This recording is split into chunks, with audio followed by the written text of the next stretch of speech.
Hello everyone and welcome back to my channel Law Simplified by Tiruthi, and today I'm breaking down the union budget which is presented by Finance Minister Nirmala Sitharaman on February 1st. So let's dive into key highlights that could impact you. The finance minister has announced a range of tax reform for the common people and business owners, including new tax regime, rationalization of TDS and TCS, along with reforms to ensure enhanced ease in doing the business.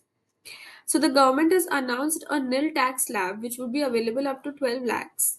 And this new structure aims to significantly reduce tax for the middle class, leaving them with more disposable income to boost household consumption, savings, and investment. So the new tax slab is like 0 to 4 lakhs would be 0%, 4 lakhs to 8 is 5%, 8 to 12 is 10%, 10 to 16 lakhs is 15%, 16 to 20 lakhs is 20%, 20 to 24 lakhs is 24%, and 24 lakhs and above is 30%.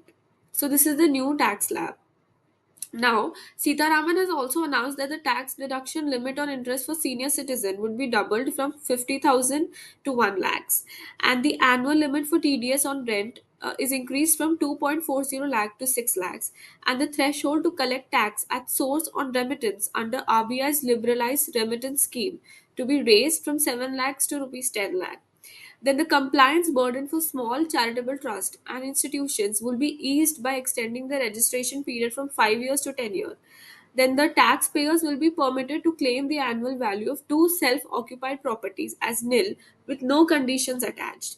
The time limit for filing updated income tax returns for any assessment year will be extended from 2 years to 4 years also.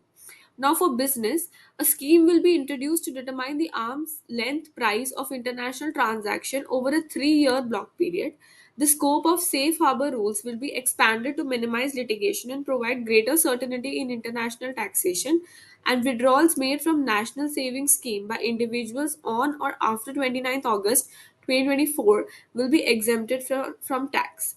So, this is all the highlights for the in relation to tax for union budget. So for more insights, do please like, share, and subscribe my channel and follow for more. Uh, be updated. Thank you.